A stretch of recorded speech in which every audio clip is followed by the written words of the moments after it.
এটা আমরা একটা পুরোপুরি একটা সেট আপ, একটা রিপোর্টটা পাওয়ার পর একটা মোটামুটি একটা ফ্রেমওয়ার্ক দিয়ে যাব।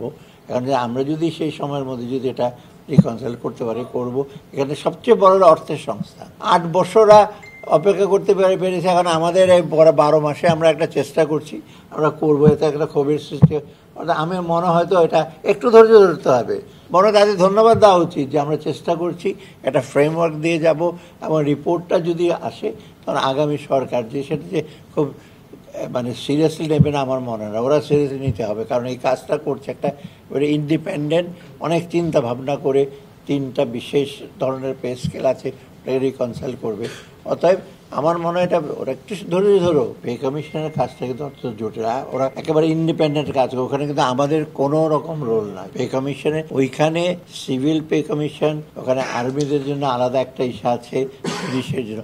এখন ওই 3টা রিপোর্ট পাওয়ার পরে ওটাকে আপনার ওই 3টা পাওয়ার পর তো ওটাকে তো আবার কনসিস্টেন্ট লাগবে, একটা একরকম দেবে, সেটা একটু সময় লাগছে না। আমি বলেছি যে আমাদের সময় এটা করতে পারবো কি না এটা কিছুটা আনসার্টেনটি, কারণ এটা আবার এই 3টা রিপোর্ট দেখে ওটাকে আবার কী বলে রিকনসাইল করতে হবে। রিকনসাইল করার পরে অ্যাডমিনিস্ট্রেটিভ কতগুলো প্রসেস আছে, সচিব কমিটি আছে, ওরা দেখবে, তারপরে মোপা আছে, ওরা দেখবে, তারপর ফাইন্যান্স দেখে কত সম্পৃক্ত, ওটার পরে ওটা ইমপ্লিমেন্ট করা যাবে।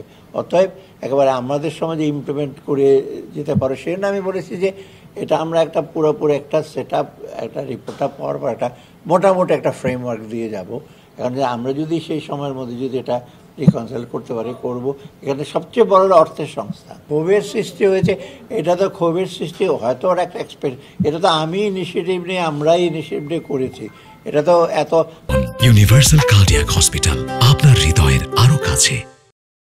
8 বছরা অপেক্ষা করতে পেরেছে। এখন আমাদের এই 12 মাসে আমরা একটা চেষ্টা করছি, আমরা করবো, এতে একটা ক্ষোভের সৃষ্টি। আমি মনে হয়তো এটা একটু ধৈর্য ধরতে হবে। 7-8 বছর কিছু হয় নাই, এখন হঠাৎ করে আমরা নিজেরা ইনিশিয়েটিভ নিলাম, তারপর একটা ক্ষোভে বড় তাদের ধন্যবাদ দেওয়া উচিত যে আমরা চেষ্টা করছি, একটা ফ্রেমওয়ার্ক দিয়ে যাব এবং রিপোর্টটা যদি আসে তখন আগামী সরকার যে সেটা যে খুব সিরিয়াসলি নেবে না আমার মনে হয়, ওরা সিরিয়াসলি নিতে হবে। কারণ এই কাজটা করছে একটা ইন্ডিপেন্ডেন্ট, অনেক চিন্তা ভাবনা করে 3টা বিশেষ ধরনের পে স্কেল আছে, ওটাকে রিকনসাইল করবে। অতএব আমার মনে হয় এটা ওরা একটু ধরো।